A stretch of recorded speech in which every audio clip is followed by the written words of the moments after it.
There's a lot of information out there about what constitutes perfect exposure, and in my experience as somebody who does photography professionally, that idea of perfect exposure depends entirely on the photo. It depends on the subject matter and how you want the elements in that particular photo to be exposed.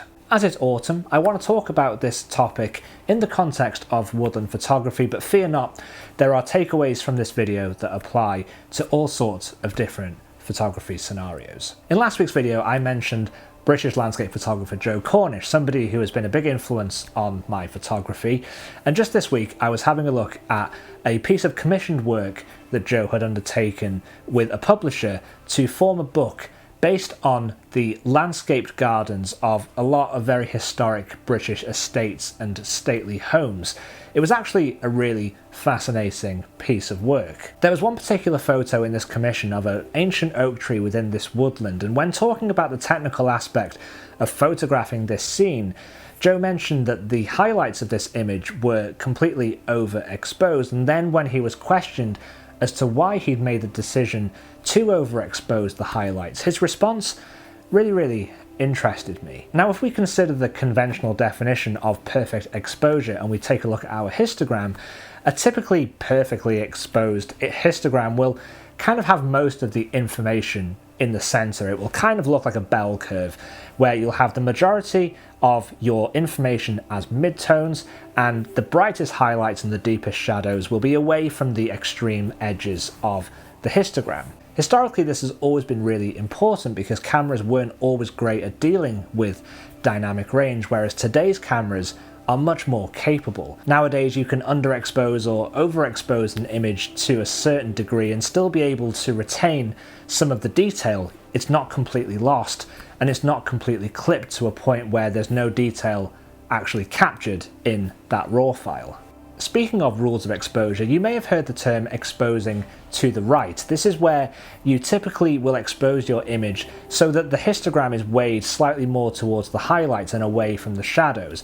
That's because typically you want to retain more information in the shadows because that's often where you have the most detail for your subjects. If you underexpose shadows and then try to lift those in post, that's what's going to introduce noise into your image, and it's going to reduce the quality of that particular photo. So to err on the side of caution, people would often overexpose the darkest parts of their image. Joe took this idea of exposing to the right one step further by actually just overexposing the highlights completely, and his justification was because the sky wasn't the main subject of that particular photo.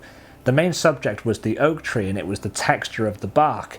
So it was more important for him to actually expose for that as opposed to trying to create an even balanced exposure across the whole frame, because the sky wasn't really doing anything in this particular scene, so therefore retaining detail in that part of the image wasn't really adding to the photo in any way. Now, why is this important in the context of woodland photography? Well, it's because woodland environments are typically environments with a great deal of dynamic range. The sky is often very bright, but beneath the canopy of the trees, you're going to struggle to get light down there, so it's often going to be very dark, and that contrast between light and dark is sometimes very difficult to manage. That's why photographers, when shooting in the woodland, will often try and remove the sky from their compositions just to remove the distraction of those very bright highlights. They might also choose to shoot in misty or foggy conditions because the mist will diffuse the highlights. And you might ask yourself, well, why don't you just bracket your exposure? It's a good question. Now, if you're unsure what I mean when I say bracketing your exposure, it's when you'll take multiple frames, multiple photos with your camera, but each photo will be exposed for a different exposure value. For example, you might take one frame to capture the shadow information, where you'll overexpose the image to make sure that the histogram is moved from the far left-hand side, ensuring that all of that shadow information is captured. You'll then take a second frame for your highlights, where you'll underexpose the image to make sure that your highlights aren't clipped, and then you'll blend those two images of the scene together in post to create one photo that has a kind of optimal exposure for the whole dynamic range of that scene. And whilst that technique works perfectly well in scenarios where you don't have any movement, But if you do have any movement in your scene, bracketing can cause problems because there's a time difference between the two bracketed exposures that you take.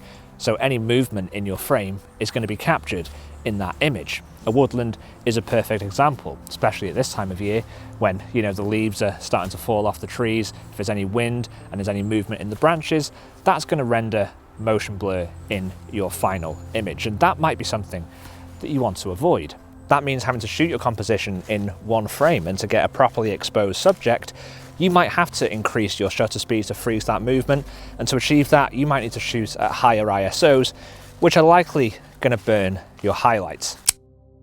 In woodland photography, as Joe rightly mentions, quite often the focal point and the subject matter is going to be the trees, it's the bark, it's the colours, it's the nuances of the kind of lichens and the mosses. So exposing for those parts of the image and sacrificing highlight retention is a trade-off that is worth making. Now, if you are photographing a scene and you do have a very bright sky and you want to sort of tame those highlights, but you're not able to expose them correctly because of dynamic range, I'm going to show you a really neat trick in Lightroom to help you deal with this in post. Now, there are a number of ways that you can do this, but the approach that I tend to take, and the one that I use most frequently, is utilizing luminosity masks. And it's just a case of selecting a mask and selecting the range and selecting luminance. What you're then able to do is select the brightest highlights in your scene.